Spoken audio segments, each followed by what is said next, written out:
Être femme, ce n'est pas une donnée naturelle. Moi, je pense que la société, elle est surtout faite par les hommes. Les lois sont votées par les hommes. Mais qu'est-ce que vous avez fait? Franchement, rien, rien, rien du tout. C'est le résultat d'une histoire. Il n'y a pas un destin biologique, psychologique qui définisse la femme en tant que telle. Bonjour à chacun et chacune.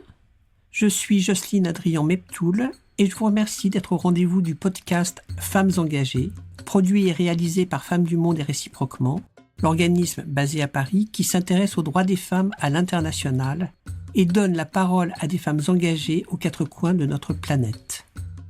Partout dans le monde, les droits des femmes sont en recul, au même rythme que régressent les démocraties au profit de dictatures et autres autocraties, politiques ou religieuses. Elles vont d'abord nous raconter leur parcours professionnel, militant et personnel. Et ensuite, pour finir sur une note plus légère, elles répondront à un petit questionnaire de Proust, revisité par Femmes du Monde et réciproquement. Aujourd'hui, nous recevons la vénézuélienne Ana Leonor Acosta. Bonjour Ana. Bonjour.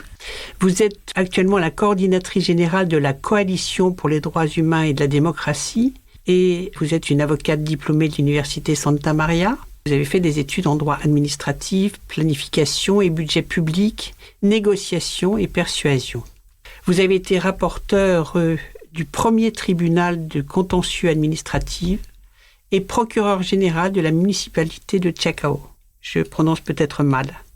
Vous êtes une experte en gestion municipale, vous êtes défenseuse des droits humains et vous avez représenté plusieurs maires et prisonniers et prisonnières politiques. Vous êtes coordinatrice de Proyecto Libertad et fondatrice de la Coalition pour les droits humains et de la démocratie. La parole est à vous.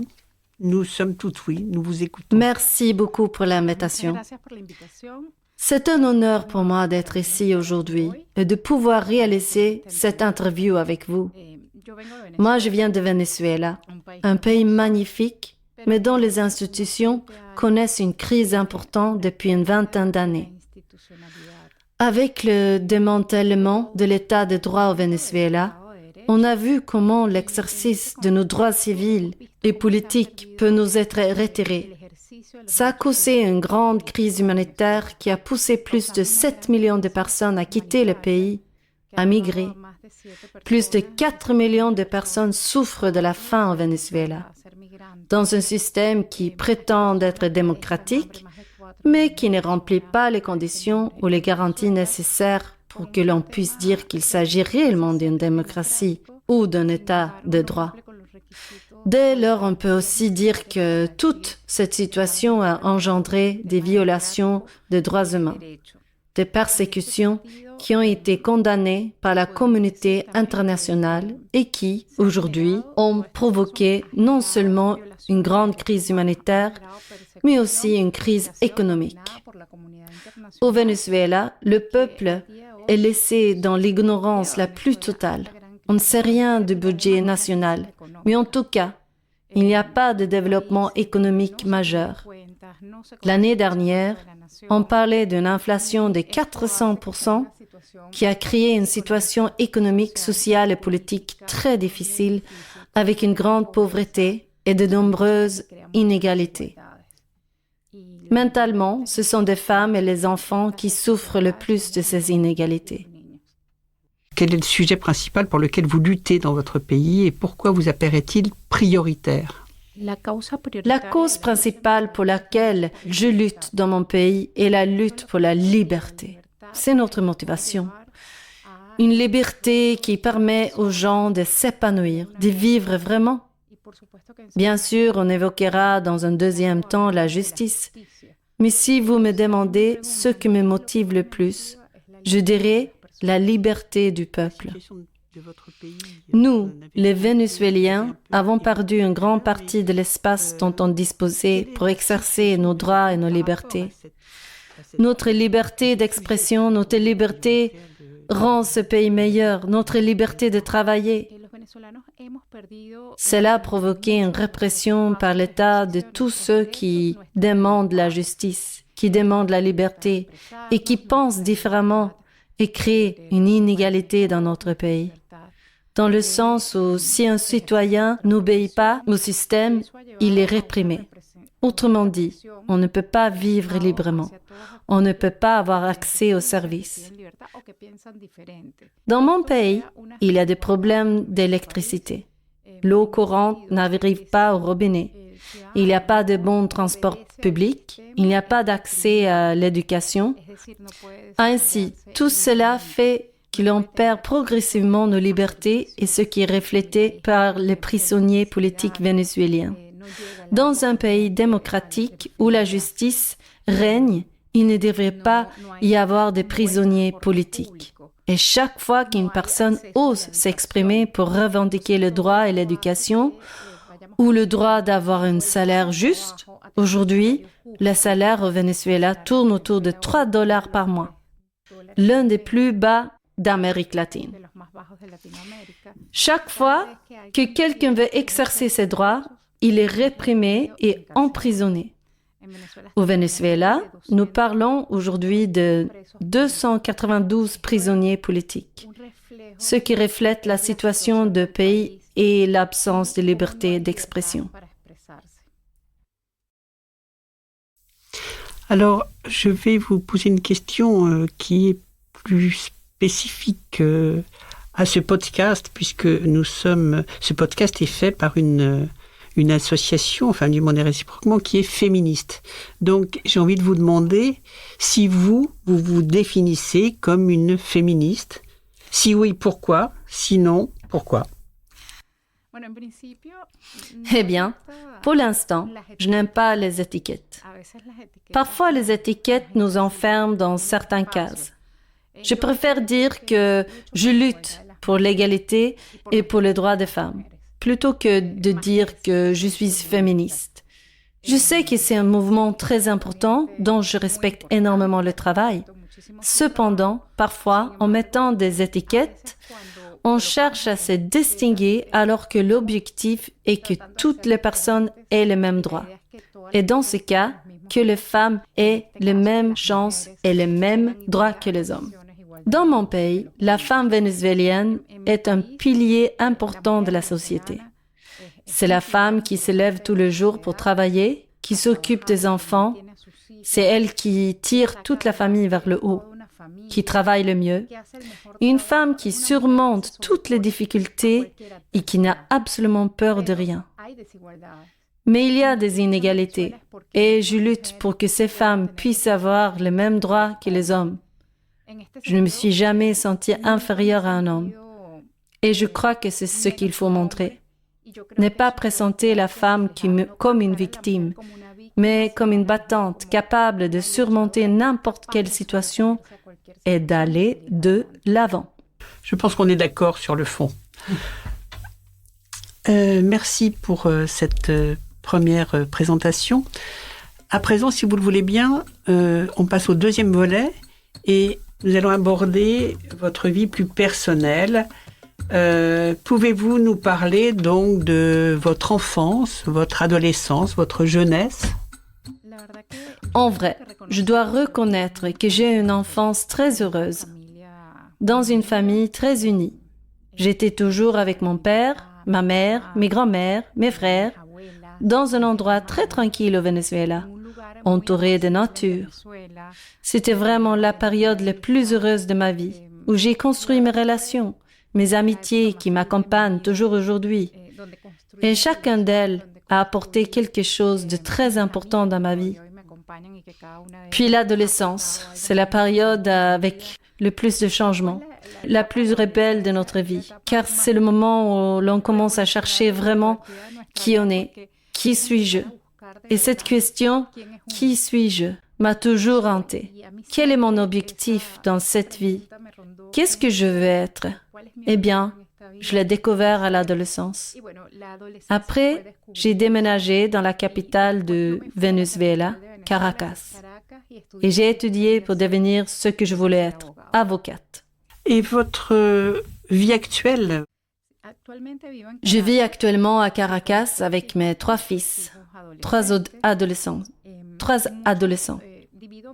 Mon travail est divisé entre la lutte pour les droits humains et l'éducation de mes enfants afin de leur montrer qu'on peut toujours réaliser nos rêves. En réalité, la lutte pour les droits humains est ma passion, étant donné que j'ai été influencée par mon père qui disait qu'on devait servir et aider les autres pour remercier la vie pour ce qu'elle nous a donné de beau. J'aime la musique, la montagne, la randonnée, peindre et tout ce qui est travaux manuels. J'aime lire et j'ai beaucoup d'autres passe-temps. Seulement, lorsque vous êtes mère, vous n'avez plus beaucoup le temps, mais je sais que dans le futur, je reprendrai pleinement ces activités. Au sujet des femmes dans la société vénézuélienne, beaucoup d'entre elles sont seules et mènent un combat solitaire pour vivre et pour subvenir aux besoins de leur famille. Avec le taux élevé d'immigration, elles sont nombreuses à avoir perdu leurs époux, leurs fils et à devoir s'occuper de leurs enfants ou neveux seuls. C'est une grande lutte et une grande responsabilité que de soutenir les femmes vénézuéliennes. Mais le plus important est de savoir qu'on n'est pas seul et qu'on est nombreuses à pouvoir avancer ensemble. À mon travail, je dirige un atelier sur l'empouvoirment légal des femmes. Il est important qu'elles sachent quels sont des droits et comment les exercer. Cela fait partie de ma lutte, car les femmes sont toujours sous-estimées. C'est pourquoi il est important de leur donner du pouvoir. Merci beaucoup. Nous allons passer à la dernière partie, le fameux questionnaire de Proust, revisité par Femmes du Monde et réciproquement. Quel est le principal trait de votre caractère ? Mon principal trait de caractère est que je suis toujours très rêveuse. La qualité que vous préférez chez un homme ou chez une femme ? Pour moi, la qualité la plus importante chez un homme ou une femme est l'intégrité. Être fidèle à ses principes et à ses croyances. Et qu'est-ce que vous appréciez le plus chez vos amis ? Leur compagnie. J'aime passer du temps avec eux. Quel est votre principal défaut ? L'impatience. Et votre principale qualité ? La joie. Qu'est-ce que le bonheur pour vous ? Pour moi, le bonheur se construit. Chacun choisit d'être heureux et c'est d'être bien avec soi-même. Une personne est heureuse lorsqu'elle est en accord avec elle-même et qu'elle est reconnaissante de ce que la vie lui a donné. Quel serait votre plus grand malheur ? Ne pas vivre. Qu'est-ce que vous rêveriez d'être ? J'aimerais bien être une peintre connue. Et le pays où vous désireriez vivre ? J'aime vivre dans mon pays, le Venezuela. Bien sûr, comme on vous comprend. Quelle est la couleur que vous préférez ? Ma couleur préférée est le rouge. Et la fleur que vous aimez ? L'orchidée du Venezuela. Quel est votre animal totem, celui dans lequel vous pourriez vous réincarner ? Un ours, peut-être très forte. Ah. C'est pas tout à fait votre format, là. Vous êtes toute menue. Quels sont vos auteurs et autrices, artistes préférés ? Il y en a beaucoup, mais si je dois n'en citer qu'un, je dirais Rómulo Gallegos, un écrivain qui a écrit le roman le plus important du Venezuela, Doña Barbara, du nom d'une femme. Quels sont vos héros ou vos héroïnes dans la vie réelle, si vous en avez ? Définitivement mon père. Votre cuisine et votre plat favori ? J'aime beaucoup le ceviche. Et votre mot favori ? Mon mot préféré est espoir. Qu'est-ce que vous détestez par-dessus tout ? Avoir sommeil. Est-ce qu'il y a une personnalité politique qui vous inspire dans le présent ou dans le passé ? C'est une question difficile, mais en ce moment, je dirais que j'admire Macron. Y a-t-il une réforme politique qui, selon vous, a amélioré la société ? Oui, même dans mon pays. Il y a des réformes politiques qui améliorent la société. Comment vous aimeriez mourir ? En paix. Et quelle est votre devise ou le mantra qui vous sert de guide dans la vie ? Ma devise préférée est « à cœur vaillant, rien d'impossible ». Et enfin, dernière question, quelle est la question justement que vous auriez aimé que je vous pose ? Si je vais bien, les gens pensent que je suis très forte, très courageuse, et jamais personne me demande « Tu vas bien ?» Bien. Est-ce que vous voulez ajouter quelque chose? Non. Non? Vous avez tout dit? Eh bien, merci beaucoup pour cette passionnante interview. Merci Anna Acosta et je vous souhaite bon vent et 1000 projets. Merci.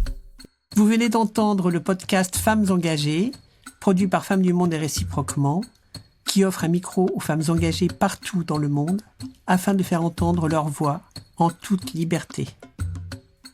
Le podcast Femmes engagées est enregistré dans le studio La Poudre de la Cité Audacieuse. J'ai eu le plaisir d'animer notre podcast Femmes engagées avec la participation de toute l'équipe de Femmes du Monde et réciproquement. Merci à Agathe Loumalia, Huguette Klein, Brigitte Evano, Marie Cholet et Léa Robert. La musique et le montage sont assurés par Thomas Dor. Un grand merci à lui. Merci à chacun et chacune pour votre écoute.